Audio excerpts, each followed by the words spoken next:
What's up, everybody, and welcome to the Comment Writers. We are a Kamen Rider review podcast, and we're here to talk about Kamen Rider Gotchard episode 26 today. But before we get to that, let's introduce ourselves. I'm your host, Josh Meek, the Uber Geek, and I'm joined, as always, by my good friend, Toby Tobes. How's it going, Toby? Pretty good, Josh. How are you? I'm wonderful.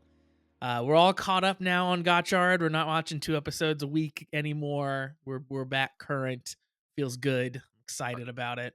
Our gotchas have been gotcha'd, however that I works. We are I ready to charted go. I charted in my pants. And now I'm watching Kamen Rider. That's Yeah, how I like to get comfy for it. the way that life is meant to be. Exactly. I'm doing good. I'm living the dream over here. It was a little warm today. I got to be outside. That was nice, Toby. Right now, we have what fluctuates on 55 up to 55 mile per hour wind.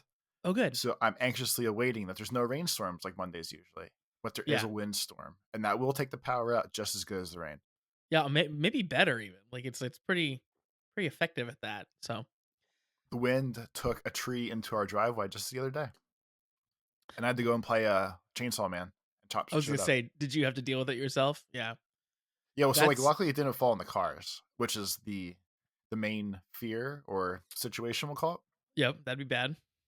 But I was out for the night, and I would say like 5 minutes after I got home, I heard a outside, and the driveway looked messy, but it was nighttime, and I was like, I'm not going back outside. I don't really care right now. And I woke up in the morning, and there's just a tree exploded all over the driveway. Oh man. Was it big? Did it take a long time to like clean up and get chopped up and stuff? So most of it just like fell the top half was it what exploded across the driveway, and I just kind of like brushed it into the side of the yard. It's just gonna live there now with the rest of Okay. its tree friends. But looking into the wood line next to the house, I can see where it snapped and fell down, and there's actually like a weird open gap in the sky now when I look outside. Yeah. Where the tree took out the other trees. Yeah. Yeah, Survival of the fittest out there. Except the dying tree is the one that won, I guess. So that doesn't really make much sense. it was like it's on its way out. It took Yeah. everyone out with it. It did, yeah. Kamikaze tree. Did you already own a chainsaw? Are you a chainsaw owner? I am a chainsaw owner. At one point, I wanted to clean up a bunch of other trees around the yard last year. So I had got me a chainsaw. I cut them back real far, and then I realized I probably cut them back too far. There's no putting trees back together, Josh. So Nope. there's just gaps in the yard now. Once you cut a tree, you can't put it back together. That's that old proverb everyone says. And the half annoying part is I'm a very staunchly get electric everything kind of person Yeah, because sure. when there's like a gas combustion engine, there's way too many things that can break and need oil and things that I don't know how to fix. They take a lot of maintenance. Yeah. Yeah, so I stay away from those. Like everything's electric. So I have an electric chainsaw, but it doesn't work as good as real chainsaws. Yeah. So I feel like it also just like takes chunks out of the wood more so than cutting it. And then when Just I was gnawing it away. yeah, and then when I was undoing the tree in the driveway, it died halfway through. So then I had to just stop what I was doing while I was mid chainsawing and just like go sit inside for a little bit until it recharged. That is an embarrassing. I think about this a lot. I don't do a lot of chainsawing around here, but like anytime you're doing something in the yard where then it doesn't go perfect or like that, like where it's like clearly you failed at the activity and you have to go regroup or like you have to go wait for it to recharge. I get so self-conscious about that because I feel like all the neighbors are staring at me and they're all thinking like, well, he doesn't know how that works. What an idiot. Like clearly he does not understand how this typical home maintenance stuff goes. Because Actually, we for a while we had a push mower and it was broken. It's still broken, actually. We haven't ever fixed it. But we just couldn't figure out what was wrong. And it would work for a little while and then just stop working. So it'd just be me out in the yard like trying to start this push mower that wouldn't start, and then eventually would just like very sheepishly push it back to the garage with a half mowed yard. And it was the most embarrassing thing that's ever happened. my In my thing head. now my thing now is so we've had a bunch of huge snowstorms this year, and I have an electric snowblower, but you have to actually like hook it to an outlet in the wall or like an Yeah. outside outlet. So I'm like, it takes me way extra to do it with that. The tires don't really work because there's no power behind them, And if at some point in the last year or so, I was like, I'm kind of over this electric snowblower thing, I'll just shovel when the snow comes down. So of course, like all the times the snow came down this year, it's been like mainly overnight, at least here. So I wake up and there's like 6 inches of snow on the ground. So then I stare at it, and my back starts hurting, and I'm like, I should have woke up, or should have went outside at 2 o'clock in the morning when I was up, or whatever. But my thing now is all the neighbors around me own gas snowblowers. So I feel self conscious when I'm the only one making like scraping noises at 7 o'clock in the morning to like try to Yeah. shovel out the driveway and shovel all day. So like the last big snowstorm, I probably shoveled 3 or 4 times from like 7 to 3, like 7 in the morning, 3 o'clock in the afternoon. Cleaned it all up. And like 2:30 is when I heard all the noises outside of everyone's like snowblowers starting and the noise from everybody. Uh-huh. And those are the times I feel self conscious, where I'm like, they're all probably just staring at me like, look at this asshole outside shoveling 4 times while the snow's still coming. I'm gonna stay nice and toasty warm and just, when it's all done, I'll take care of it in 30 seconds. I felt super good last time it snowed here because we don't have a snowblower. Well, my dad tried to give me one at one point because it was one he didn't want to use anymore. And then come to find out it just doesn't work super well. So then it was just a snowblower that was just taking up room in my garage for no reason. So we gave it back. Because yeah, again, same thing, gas engine that you don't use very often. So it's just like, well, cool, it just doesn't start when you need to start. Great. Anyway, we currently don't have a snowblower, and I generally am a person who doesn't shovel snow as often or as much as I probably should, right? Like I'm usually just doing like bare minimum and usually like after everybody else is usually how it goes. Because You again, can't let here, it go. You can never let it go. That's yeah, a huge mistake. Amateur. well, I mean, like, yeah, you let it go. You're fine. You're okay. Because like we don't get a ton of like big heavy snow around here, so sometimes it's like not even worth doing because it's like I don't know if I shovel, then it's just gonna be slick instead of like a tiny covering of snow. Anyway, last time it snowed a bunch, and the other people around us have snow blowers, but we happened to be like outside playing in the snow, like right after it came down. So while we were out there, I just went ahead and shoveled. And we have like a ton of like sidewalk area because we're on the corner to shovel. But I shoveled it all, and I was the first one to get it all cleaned off. No one else had been out yet. So our house was cleaned off, looked pristine, and everyone else just had snow piled up all over their sidewalks and stuff. It was the one time here that I felt like I was the Jones that everyone else was keeping up with. It was amazing. It didn't counteract how much I hated doing the actual shoveling, but it was a nice feeling. But Josh, yes. speaking Uh-huh. of nice feelings, Yes. isn't it nice to get emails? I love emails. Where would people send those emails if we got them, Toby? If you wanted to write an email to make people like Josh and I feel good and warm and fuzzy inside, you can write these emails to cast@commonwritersucks.com. That's cast at commonwritersucks.com? That's cast@commonwritersucks.com. Wow. Do we have any emails that came to cast at commonwritersucks.com this week? We do, and it's a very important email from Charlie that says, Josh, do not read. This is an email Toby must try to read. I like the try. I like the try in there. That's good. It is. It's actually in here twice. So Charlie's really punching down, but you know what? I digress. Okay. Charlie says, and I quote, Hi guys, of course you and the listeners have probably noticed that Josh is not reading this email.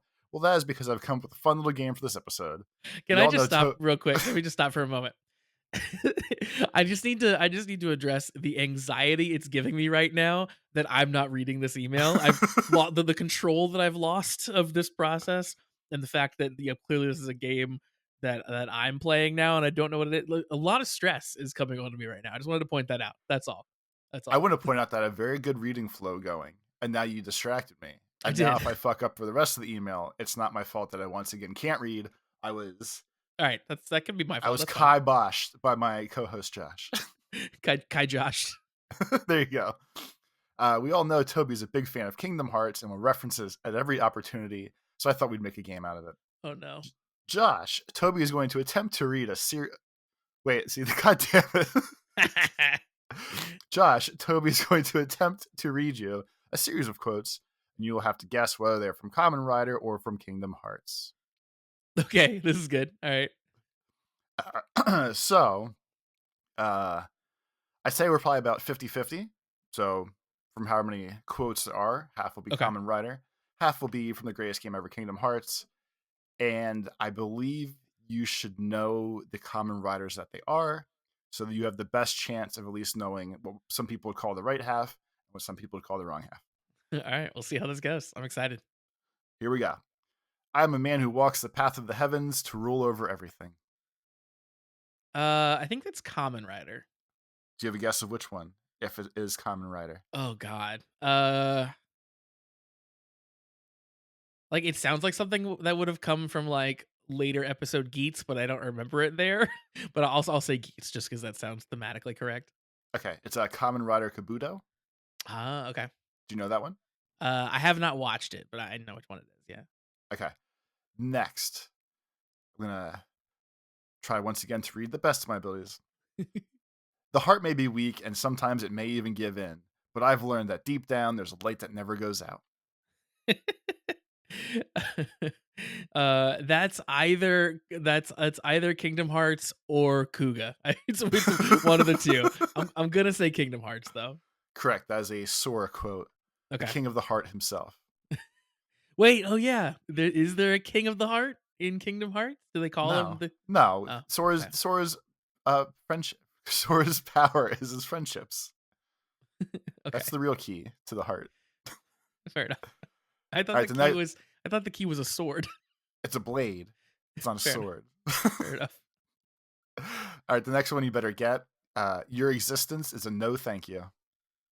Kamen Rider. Which one? Um, that's Xaid, right? Yeah, Again. that's Hero's go-to line. Yeah. I don't accept your existence. All right, the next one. On that fated land, a great war shall transpire. Darkness will prevail and the light expire. The rhyming makes me think Kingdom Hearts. Yes, it is the one of the quotes of the Great Keyblade War when all the people fought Josh. Is the Great Keyblade War where everyone had keyblades? Well, so everyone has keyblades, but that was the great battle of light against dark. So Kingdom Hearts. I'm learning here. Kingdom Hearts went through like a Star Wars Old Republic era where there was just way too many people that had lightsabers, and then eventually they just went down to just one. Is that how it happened? That's extremely close to accurate. Hell yeah. There's a whole graveyard of keyblades from the Great Keyblade War.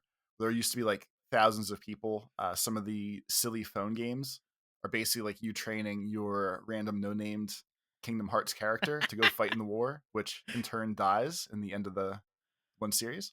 That's great. And That's really inevitably, good. it comes down to like a group of 3, 6, 7, 13, whatever numbers might be Three, referenced five, in eight that over game. 2. Yeah. Yeah, yeah, like the amount of days. Got it. Our friendship will take on the universe. Ooh.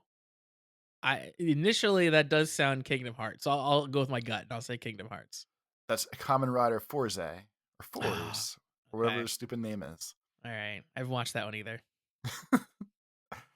You have come this far, and yet you have learned nothing. I think that's Common Rider, but I don't know which one. Let me just think for a minute. That is I'll say Geo. That is Kingdom Hearts as well. Oh man, it sounds like such a good Common Rider quote though. See that? I guess this is a good game. I Yeah, guess I guess that's what that means. these cherry picked Charlie quotes are working fantastically. You don't become an adult by trying. You become an adult when you can no longer be a child. Kingdom Hearts, 100% Kingdom Hearts. That's Right? Kamen Rider game. Oh my gosh. That sounded perfect for Kingdom Hearts. No, Kingdom Hearts isn't about adulting or not. Kingdom Hearts is about friendship. You idiot. You stupid idiot. Have I taught you nothing over the past year and a half? It sounded just dumb enough though to be like to be a Kingdom Hearts thing of just like because it's not about like responsibility. It's just like, well, you can't be a kid anymore. You literally have grown up. That's how you become an adult. That's all. It does sound very Disney like in general. Like it sounds like an actual like Disney quote from It also sounds like a poor translation. a movie. Also fair. And the last one, the door to darkness. That's not fair. I mean, there are doors to darkness in both properties, so I Exactly. guess No, no, you're good. both is the Yes, answer. you Okay, good, learned. You good. learned. I thought that's why this was the last one. Got it, got You have learned properly from me nagging you all the time that yes, they are both the it. same thing. That's good. And Oh, Josh, to our listeners, please join the Patreon. Charlie's begging you. Please, please, please. It's so fun. There's even a Discord server and bonus content watch and reacts. Please, please, please. No more pleases. yes, please do join the Patreon. We have a good time over there. Um, the Patreon We do fun Common Rider stuff there. we do fun comment writer stuff. It's patreon.com/the comment writers if you are interested. And yes, as Charlie said, we have a Discord. The Discord's fun. We have bonus content for $3 a month. That's not very many dollars. It's You can a little it's like less it's than like four, half a a little more than Starbucks. two. I went to Starbucks the other day and like drink was like $5 or something like that. It's like, man, what a bargain. So I while you're uh shilling here, I'm gonna point out that like I feel like the comparisons, the Starbucks one, yeah. it's always a toss up because some people might not even drink coffee or Yeah. hate Starbucks and be like, "Well, I'm not buying a fucking cup of Starbucks anyway, so it's nothing." They probably consume air and if you go get air at the gas station and you put a quarter in so you can air up your tire, well, usually now you have to put dollars in because those things have gotten more expensive. $3 worth of air or $3 of comment riders. That's all I'm saying. That's a Not give. not even freedom is free. No. So what's $3? Freedom isn't free, but I can tell you that it costs more than $3 like our Patreon does. Oh, this Patreon doesn't run. we need real ad reads, I think. We really do. And, um, and not so much like for us. I want to shell I want to shill for like Starbucks and be like, freedom isn't free, but your coffee could be with 10 trips to Starbucks with your mermaid points, or whatever the fuck those reward points are called. it would Stars. have It's to stars. I be think Starbucks is stars. stars. Starbucks does stars. Yeah. Which all right, this blows my mind. I've had this rant to my wife. She doesn't care. I'm gonna now have it to all of you. Why weren't they called Starbucks? It's right there. It's right there. Are they really not? Are they really just stars? They're just called stars. Why were they not called Starbucks? I want to redeem my Starbucks because they have no humor. They have no humor in their life. Uh, yeah, that infuriates me every time. That's not called that. Ah, so we have one more email. I'm going to jump over to the other email now. Uh, our other email. Toby's now done reading. I'm once again banned from the mailbox. Yes, get out. Thank you again, Charlie. That was a very fun game. Very awesome. I liked it very much. This next email comes in from Shade. Shade says, "Hello there. Last time on, it looked like you guys were pretty confused as to why episode 24 was a clip show episode, and it was because it aired on the same day as the finale of Osama Sentai King Oger. Rider and Sentai tend to do a recap episode when one or the other is having their finale, and this happened last time for Geats 2, although they weaved it into the main story in a very clever way. And yeah, this came up on the Discord as well. I forget who, but someone explained that to us that it was the finale of King Oger, so that was why the kind of partial clip show episode had happened. And that makes sense, I guess. And we'll talk about that a bit more in the end of this email. But it's good to know there's at least like a reason instead of just like randomly like, yeah, we're just doing a clip show. That's how it goes here. I guess I mean like I know there's a reason tied to it. It still doesn't make it okay to me. Yeah, I mean, Like, I'm still not happy about oh, it. they always do it halfway through when the show's half switch. I don't care. It's a dumb use of an episode. Yeah, yeah. I mean, it gives it an explanation for like literally why it occurred, but it doesn't like from a critical perspective, it doesn't give it a reason why it occurred. Yeah, exactly. Shade says the brand new Sentai series, uh, Bakuwaje. Yeah, we got him. Good job. Boon Boomjer is also off to a great start too. Highly suggest you guys should check it out. And yeah, happy to announce that speaking of the Patreon, Toby and I are going to watch the first 2 episodes of Boon Boomjer. I don't know that we'll continue it, but our Patreon, the people in our Patreon and in our Discord, really wanted us to check it out. So we're gonna check it out. We do what the people want, Toby. We go where the people want us to Yeah, it's ridiculous. go. Ridiculous. We are nothing if not complete whores for capitalism here. So we're gonna check out Boon Boomjer. So if you are interested in hearing our thoughts on that, then join up on the Patreon that will be posted soon. Shade says that a small announcement was also made for the Kamen Rider Gotchard Blu-ray bonus. We are going to explore an alternate universe where the entire cast of Gotchard is in a high school classroom together. I'm I expecting saw that even picture the other day. That looked ridiculously good. Like ha ha ha, ridiculously good. Not like I'm super hyped to see it. Kind of vibe. yeah, I'm really stoked. Shade says might be even more shenanigans than the bowling competition from last year. Then gets into our discussion from last episode of Gotchard.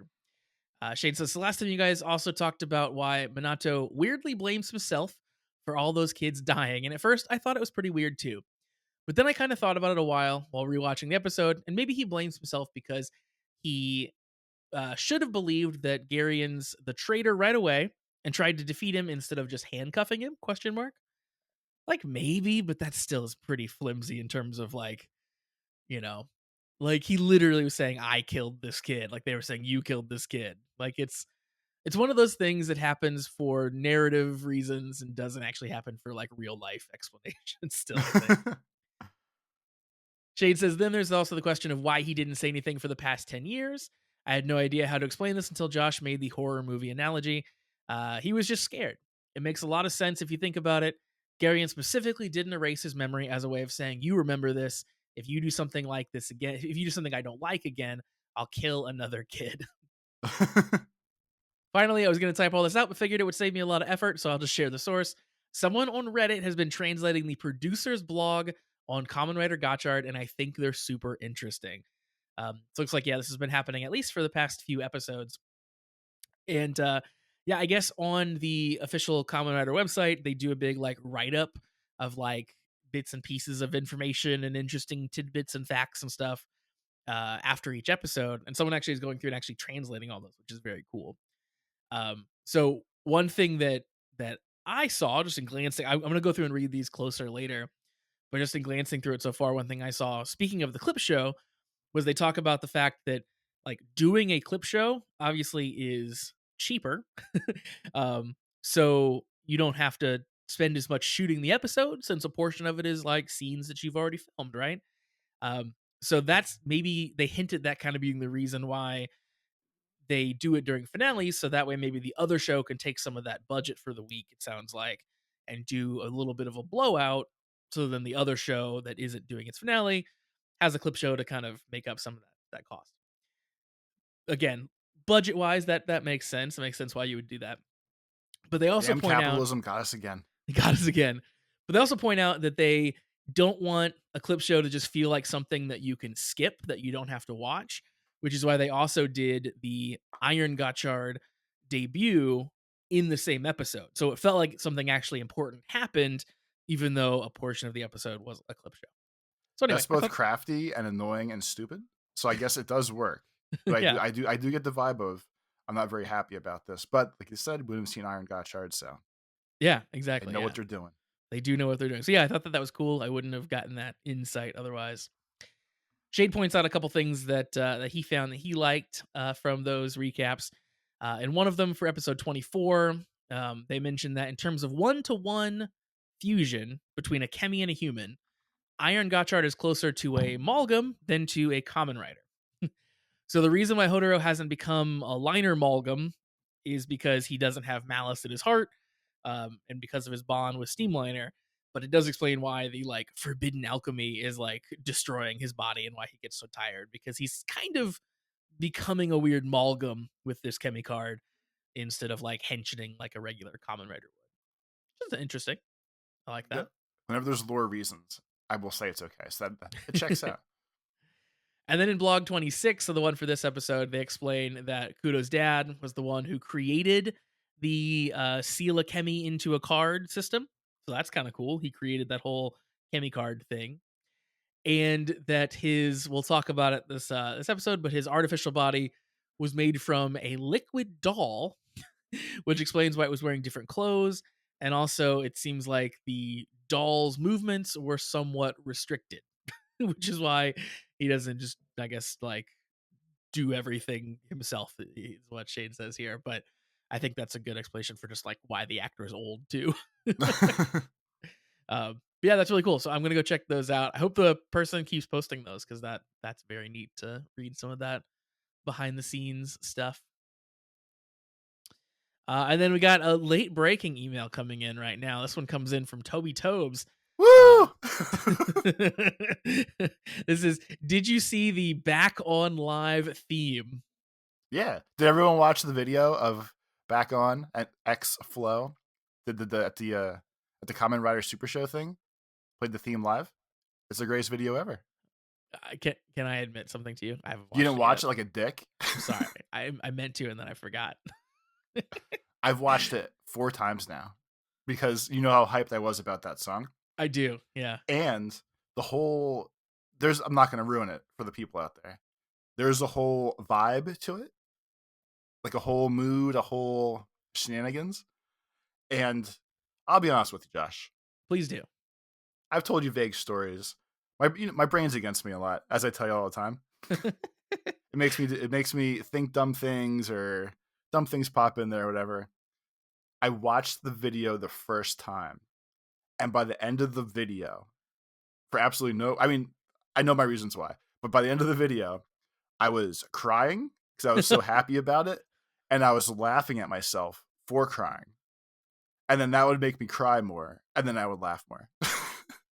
One, that's adorable. Two, maybe you should talk to somebody. I might have to. Yeah, probably not the reaction that should be happening, but it's No, still. those happy tears. I wasn't like, oh my god, this is the worst thing ever. No, I know. It was a nice combination of feelings and emotions about things. And I was just very happy. And then because like when I thought about it, I was like, why am I doing this? And I would just start laughing at myself. And it's a really, really, really weird thing. I love that it's all come to that. I like that. I like that you went year and a half or so ago. I'm like, you want to do a Kamen Rider podcast with me, and now you're just crying to videos of Kamen Rider music. It's good. I feel like that Tobes core just hits sometimes. It really does. Hey, I need a meme of you crying with the caption when the Tobe score hits just right. We can work on that. Whew, all right, Toby, we had some fun. Let's jump into this episode discussion so far. So we're going to talk about Kamen Rider Gotchard episode 26 here. This episode for me had a lot of stuff that I really liked, and one thing that left me saying, like, what the fuck? So play along at home and see if you can figure out which is which. I'm pretty sure the one what the fuck thing, I'm still not 100% sure it makes sense to me, but we'll get there. We'll have to discuss it because I just don't know. We'll talk it through. The episode, however, opens with something I did love, which I love that the kitchen Ichinose crew have to help out around the kitchen sometimes. And we open with that. Sabi and Renge are helping out. The restaurant's super busy because Hodoro is still sleeping. He's just a little bit eepy. He's a little bit eepy. And he had a big day being Iron Gotchard. So he's just going to sleep in a little bit. Just a little bit of rest. I think the whole situation is so nice where like his mom doesn't even care. Like she's not like, oh, why is my son being lazy? It's just like the happy mom vibes of like, yeah, he's just so tired today. He's still sleeping in, but you guys are so great. I appreciate you so much. Thank you for always coming in and helping me. Yeah, I love the idea. Like, his friends are always here, literally always here, even when he's asleep for some reason. But hey, free labor, so it's fine. Well, at least like from the kids' end, it makes sense that like they know why he's passed out, and I guess probably half of it is to cover for him in case mom starts asking too many questions. Seems that way. But on the opposite of it, it's just funny that like you know, mom's stoked that he has so many friends where she because at one point she even says like, "No, no, no, you're still tired. Go back to bed. This is under control." Yeah. So like she literally doesn't care he needs to sleep. She just wants him to sleep because she's a good mom. And then she's just like, "Oh, your friends are here. They'll do stuff." There were a couple of moments in this episode I thought, speaking of the mom being a good mom, where she has some like knowing glances. And there's a scene later where like she's like, "Oh, are you going out?" And he's like, "Yeah, yeah, we'll be back later. I'll be back later. Love you." And she like kind of stares at him a little too long, and it made me think like, does the mom know something? Is she letting something on here that we don't know? And like then I remembered like we don't really have the whole like dad reveal yet. So I think they were trying to like very subtly indicate that there's going to be some mom reveal soon. So then the mom reveal has to be that she knows her, Her son is ac- a common writer. yeah, or I her think so. late husband or missing husband was a common writer, and that's why chemis were around and all the things. And Yeah, 'cause she's gonna be like, "Yeah, I'm not an idiot. I've seen Hopper 1 like a million times." honey, I love you, but you have a giant 4-foot grasshopper that screams. Even on my worst day watching you, I probably still would have noticed that. Also, all your friends come over and yell about Malgams all the time. Like, So I googled it, and there's this weird UFO website I went to. I think your other school friend writes for him now. They said that there's amalgams and weird animals and monsters in the trees, and it's really lining up with the stories I hear you talking to your friends about. yeah. Hodoro wakes up at this point. He's, a typical, like just typical Hodoro Boy Scout fashion. He's gonna do what needs doing, whether it's at the at the restaurant or if it's saving his Kemi cards. He's gonna soldier on. Then Toby, we cut over to a rooftop. Minato is really thinking about life, thinking about how it all went wrong. Mostly by his own choices and decisions, but you know. And then Lachesis, the one of the Abyssal sisters, comes out onto the rooftop. She's like dragging her sword, which is very cool. Like dragging it as it like scrapes along, which I thought was a really neat visual. Minato asks if she's there to kill him. It seems like maybe she is, but she pulls back her veil and she's basically in hysterics at this point. She's kind of screaming and crying, and she's like saying, "What went wrong? I thought the plan was for you to betray Garion and let your students get enough power so that they could take him down." She says that she's terrified of Garion. "Can't you ask the common riders for help? We could run away together." Like she's like basically desperate to get away from Garion and desperate for Minato to have taken him down. And she's like, "Don't let him just kill you. What are you doing?" Which when I when thought she was first when she first started her spiel, and she's like, "I thought we were gonna leave together." I didn't know how to judge how old she was or how old he is, and I couldn't tell if it was like a secret love that we were gonna get revealed down the road. But then it swerved way hard into like, no, basically they're gonna kill me, they're gonna kill you. We have to get the hell yeah. out of here. I thought you were gonna help me. Let's Uh, go. That's what I wanted to ask you about. If you thought that it was love interest, because I thought the same thing at first was like love interest, but no, I'm reading it how I think you're reading it too, which is like, no, I'm pretty sure I'm dead, and I'm pretty sure you're dead, and like you're the only person that can help me. Same I, team because of the same goals right now. Not yeah, die. yeah, that's exactly how I took it. I don't think that like it's like a forbidden love or anything that sparked. I think it's just like, holy crap, this is all insane. He's an insane person. We gotta go. Um, Like yeah, like the because I basically just like live type my thoughts as I go through, and it was definitely the vibe of like I said at first the first half of the conversation. I just couldn't tell like if it was love or whatever, however else you want to call it, and then the other part of it definitely picked up on like just the murder. Like, hey, one time he kicked me across the room for no reason, and the one time that they blasted me with the chemi and I flew into the table, and I'm kind of tired of this. Get me out of here. yeah, it's clearly an abusive relationship. This has to end. I thought that scene was very effective. I really liked they'd been hinting at her watching him, and we weren't sure what was happening, and then just to have it explode right then, I thought was really effective. It doesn't last long though because the other two sisters show up, Atropos and Clotho, and basically are like, "Well, she's dead." Clotho, the older sister, is like clearly pretty sad about what's happening. Like the two of them were very close, So the little sister Atropos takes the dread driver and henshins so that she can attack Minato and attack her sister. Her And henshin is pretty simple but fun. It's just like a hand over the eye and a henshin, and then away she goes. yeah, I thought that was cool. Um, it's that classic funny thing too of like people who aren't proportioned like the writer is have to morph into the writer proportions. Like she's literally half the height she is when she's morphed, so it's like she just gets twice as tall. That was very funny. Um, I also liked the overdubbing her voice as the writer did stuff. So it's like she's like falling and hitting and stuff, and you just hear this high pitched like, "Huh, huh, huh," which was also very cool. I really liked her henching. That was very very fun the whole time. But yeah, I thought that she was effective here, using the dread driver. And then in the midst of this crazy fight, Spanner shows up. He's pretty shocked. He's basically like, "Well, I mean, I was here for Minato, but I see you guys are here too, and you guys are fighting, so I guess I'll fight everybody." Yeah, I guess we Uh, got some shit going on. Let's do it.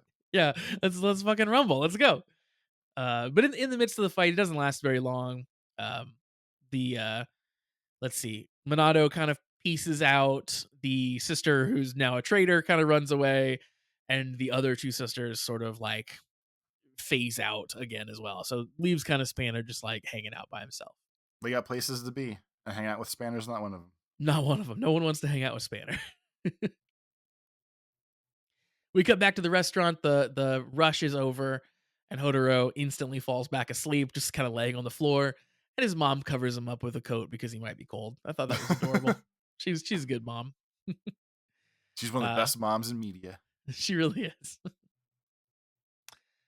Then we go back to the classroom with Gary, and we find out that he's ready to open the dark forbidden door. He's been collecting level 10 chemis. That's what he needs to open the door. He says he needs two more chemis, but then he pulls one out of his Rubik's cube. He pulls out Dragonalis. Um, he has the card and he turns it into amalgam using one of his dummies, and he sends the dragon amalgam off to find the 10th and final level 10 Kemi. So clearly we're nearing the end of whatever's happening here, this event. The big 10 Chemi arc is rapidly approaching the end. Indeed it is. And speaking of which, Spanner and Kyoka are now off having dinner. Spanner clearly got done with his fight and then decided, I know, I'll take my mom out for dinner. A nice French restaurant. Yeah. He's like, oh, you don't like French? But really, she's hiding an iPad under the table because she's been tracking Gotchard, who is the final level 10 Chemi. Basically, he's like the world. The level 10 Yeah. Chemi is the planet. And she kind of explains quickly to Spanner, like, this is what Garion's after. He can open the door if he gets this Chemi. So she sends Spanner off to the museum where Gotchard resides. Because if there's one place you want to see a giant globe, it's definitely at the museum. Yeah, The nerdiest of places. Learn some science. Yeah, kids roll up, they see this giant globe, they're like, "Oh my god, it's Japan!" I'm glad that's a universal thing. Like, find where you live on the giant globe. Back at the kitchen, Hodoro wakes up and they kind of have a scene about should we tell him, should we not? And Kudo decides that you listen, he's gonna come no matter what. So let's tell him what's going on and he can join in. And then when they leave is where they have that scene with the mom where I feel like they just linger on her staring at them as they leave just a little too long. I think that I think she's a little smartened up. That's all I'm saying. Yeah, like it's. Cause I'm watching back as we go through. Uh, it's almost a half concern, or like maybe it's a full concern, but like Yeah. hid. Where I think the mix of when he was asleep, the time, and she covered him. He mumbled about like we'll be together forever, Hopper. All of his friends said, "Oh, he's overexhausted because of us. We could have did more." And like they're dropping enough hints that he's out doing something stupid. And obviously, she has the mom vibes, so she's just definitely catching on to some crazy shit's going on in my kid's life, Yeah. and especially if she remotely knows, like so, assuming that she does know what common riders are, or his dad was a common rider, wherever that vibe would be. When he was like Hopper One and mumbled about being together, like if she remotely knows anything about this, he just confirmed for her, yeah, this is definitely what he's doing. Yeah, exactly. Yeah, like, it could just be, mom concern, but, like, we do know that Hodoro has been in the Aurora Boreas realm when he was a kid, playing with Hopper One, playing with Steamliner. So, like, clearly he's been around them in his life. Maybe that was behind his mom's back, who knows? But, like, we also don't know about the dad. So I think signs point to she probably knows a little bit more than she's letting on here. Moms always do. Indeed. At the museum, though, the Dragon Malgam shows up, Toby, and pretty quickly is able to capture the Gaiard Kemi in a card. So I Like, think this is the first time we've seen a Malgam capture a Kemi in a card. I don't think we've ever seen that before. no, I think that's right. Because basically, the giant Earth tried to crush the Dragon Man, Yep. and basically just said like, "It's not how it's going to work. Don't even worry about that." And just like Yeah. pick them up and put them in the card. Don't even front. Spanner shows up and starts fighting the dragon. And then pretty quickly after that, the others arrive. Kudo, in an effort to let Hodoro rest, takes the lead. She henshins, and then Kudo and Spanner team up for the battle for a while, which is cool. I like the two of them very often end up being like tag team partners. I think that's neat. Yeah, like the weird, awkward protection love triangle vibe that was here months and months ago is definitely long gone now. Yeah. And then are definitely equals or whatever we're gonna word that as. Yeah. I don't know if they like read the room on that and realized it wasn't like super successful and kind of steered away from it, or if that was sort of a slight misdirect or something, to try to just add some tension between Spanner and between Hodoro, and now they don't need that anymore. But I appreciate that we're not constantly worried about that now. It definitely stopped for sure after the new year has great things coming. Yeah, So that's true. I'll definitely put that on the read the room, listened to our podcast and heard, wow, this isn't flying at all. We gotta stop this as soon as possible. Totally, yeah, for sure. Unfortunately, Spanner and Kudo do kind of get beaten back, and Hodoro eventually has to henshin here. And in the battle now with Hodoro involved, the Dragon Ball has a little bit of monologuing, I guess. He says that all level 10 chemis were born from Dragonolus and Gaiard. They were derived from the two of them. Like they all kind of spawn from them. So they're sort of like the ultimate, the beginning chemis. They're the parents if there was parents. Yeah. But then at some point The Hodor is like, Adam and the Eve. they are. Then at some point Hodor was like, but wait, 10 liner's a level 10 too. So I don't really know how they're going to resolve that one. Because he's just out here inventing level 10s. At this point, everyone's getting beaten up. The fight's not looking great. Everybody gets, I think, dehension at this point. When suddenly, Toby, Kudo's dad shows up. The He's King of got, Kings. exactly. He's got a little bit of a speech about, I don't know, working together and loving everybody and all this crap. He henshins into Common Rider Wind. Basically, quick little battle here. He just wipes out the dragon and he captures both of those cards pretty much right away. He's just sort of like, yes, this is how you do it. I'm a crazy mean common rider. Here we go. The best part of his outfit is he has the princely kingly shoulder pads and like a royal looking cape, like the shoulder pads that have like the little frills that hang off and kind of make a solid wall, even though they're not. He looked very regal or royal, Yeah, or whatever you want to call it. he's very gold. He did look very regal. I thought he looked cool. He's not like my favorite design from this season, but I thought he looked pretty good.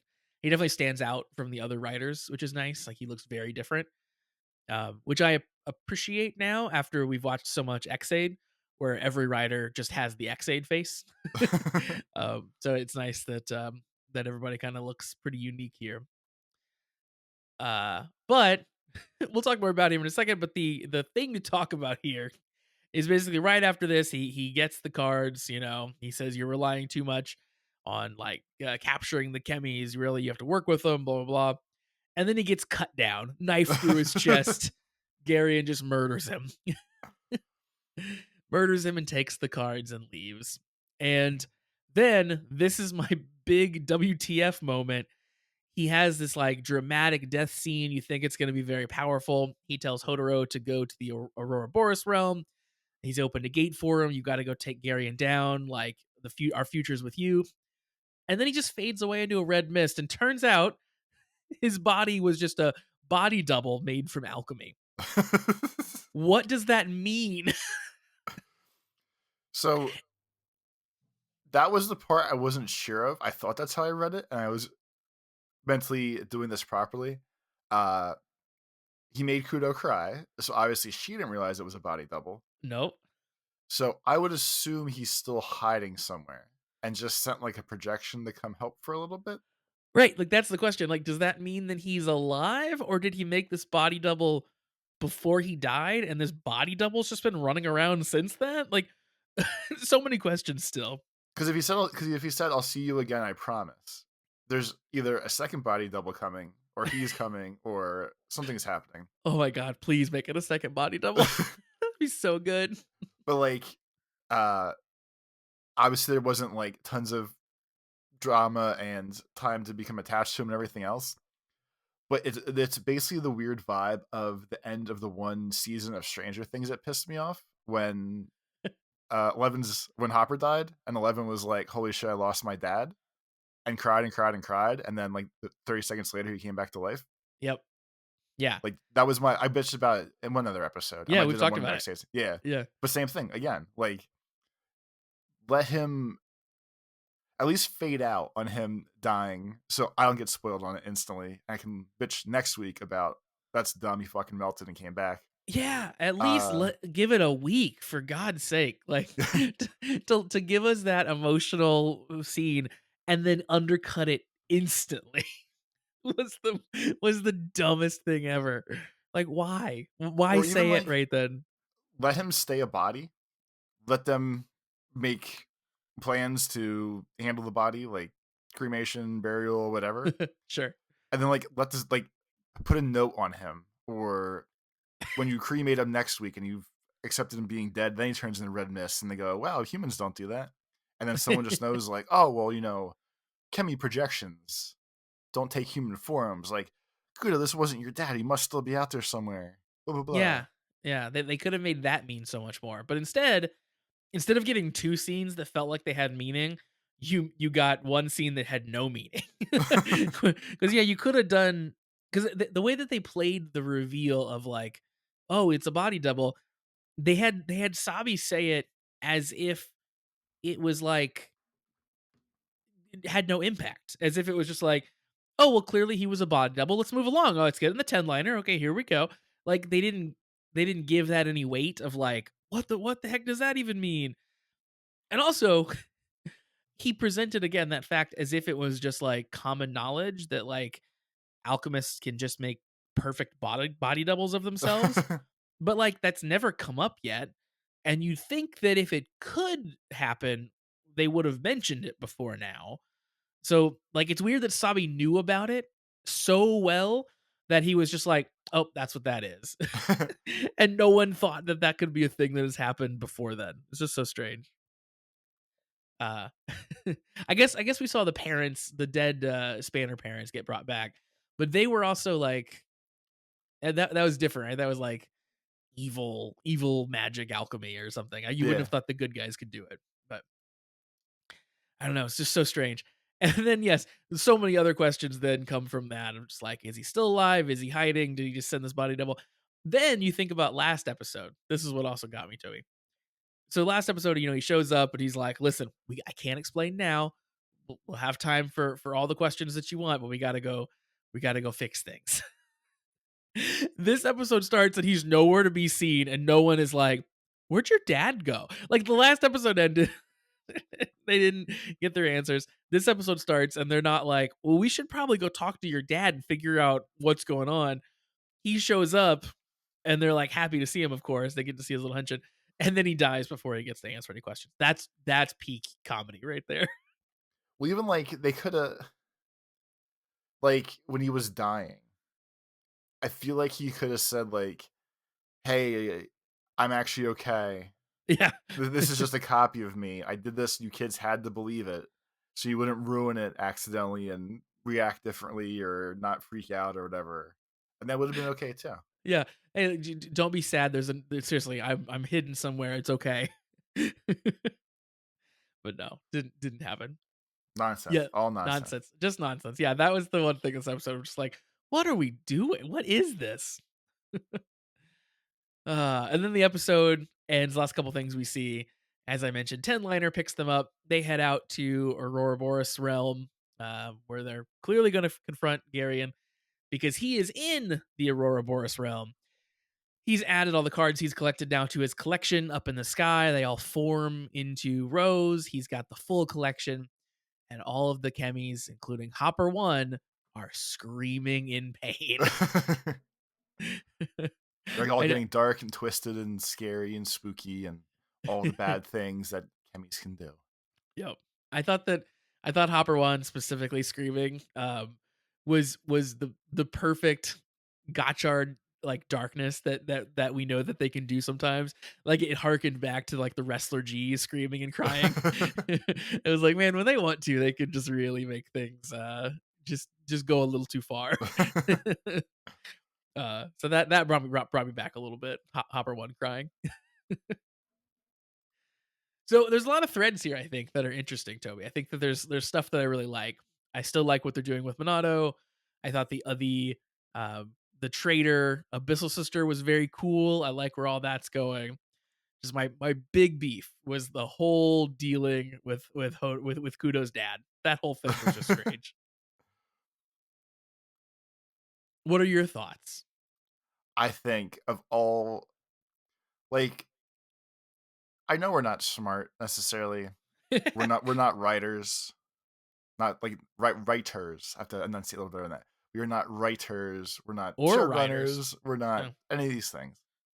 There's a lot of times you and I watch like X8 together where something gonna be about to happen. The one day, like you even point out, like I'm getting very good at calling what's gonna happen right before it happens Yeah. because these shows are eh, generally predictable. Like they're Sometimes, yeah, you know which way formulaic. you know which way the happy ending's going or the bad things coming or the dumb lines or jokes that are coming. And we gave like 4 or 5 different possible scenarios that we dreamed of how this was going to play out. And this is none of them. This is nowhere Yeah. close to any of them. They threw a dart at the board. They were like, and dad's going to blank by blank. And they threw one and then they hit disappear. And they hit the other one and said murder. And they're like, oh, I guess we got to write this in now. And just went with it. Yeah, because you don't normally expect a show just undercutting their emotional moments quite that hard. But here we are.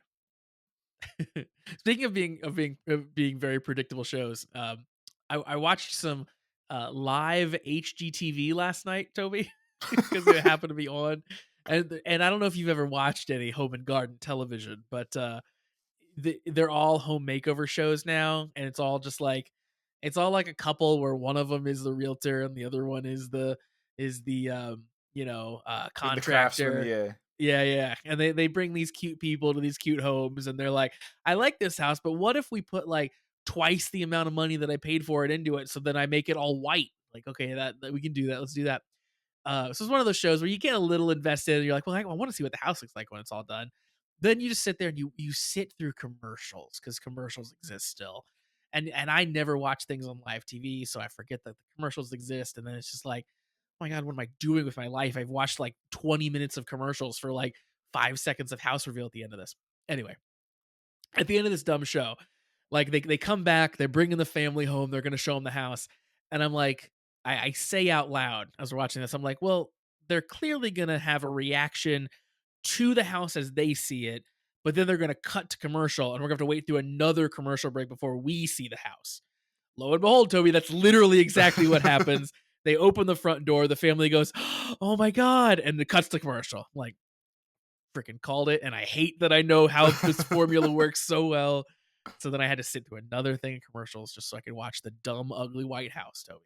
You loved it. You loved every moment of it. No, I ended and I went to bed and I'm like, I can't. I don't know how we used to do that all the time. Like we used to just watch TV with commercials constantly. How did we do that? See, I actually still do it, and I actually miss the so we're obviously done with Kamen Rider now, by the way. Uh, but like I miss the old days of like I feel like doom scrolling the channels of like there's nothing on TV. Let me just flip through everything and find the dumbest shit on TV. I feel like with the advent of all like the Hulus and things like that, that's all gone now. It takes entirely too long to change the channels. There's Sure. really not the shitty infomercial channel on 11 o'clock at night anymore. Like all the TV's ruined compared to when I was young. And it's That's horrible. true. That's true. TV is worse than it used to be. That is 100% accurate. But I don't know. Like I just never. I just don't ever watch live TV really anymore, except for wrestling. And if I'm watching wrestling, I'm watching it on enough of a delay that I can fast forward through the commercials. That's pretty much how I always roll. Uh, so respect if you can still sit through that, but do not have the attention span for that anymore. So that is going to wrap us up for Kamen Rider Gotchard. But this was a fun episode to talk through. And again, thank you for the emails, Charlie and Shade and Toby. Yeah. Liked getting those from everyone. So once again, send those emails if you have some that you would like us to read. Send those to cast@commonwritersucks.com. And of course, as we mentioned, please check out the Patreon. We're doing fun stuff over there with our watch and reacts and having a grand time in the Discord. That is patreon.com/the comment writers. So, as I said, that's going to do it for us for this week. We will be back next week to talk about Gotchard 27. Hopefully, we can answer some questions about what it means to be a body double made out of alchemy. But in the meantime, have a great week, everybody. Peace.